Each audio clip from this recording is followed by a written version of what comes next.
John Tidwell's. He about 6-7 years ago, he's just hiding in the back there. He really got a pretty color. I don't know if it'll show up on the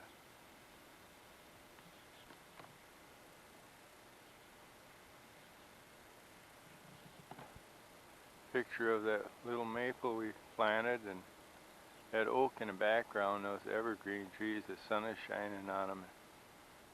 Really look nice. I'm going to see what happens when I focus it in.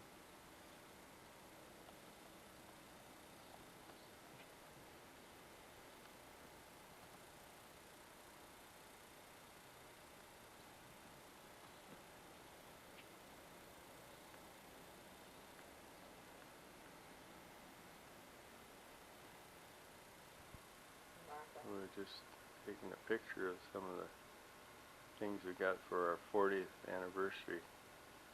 The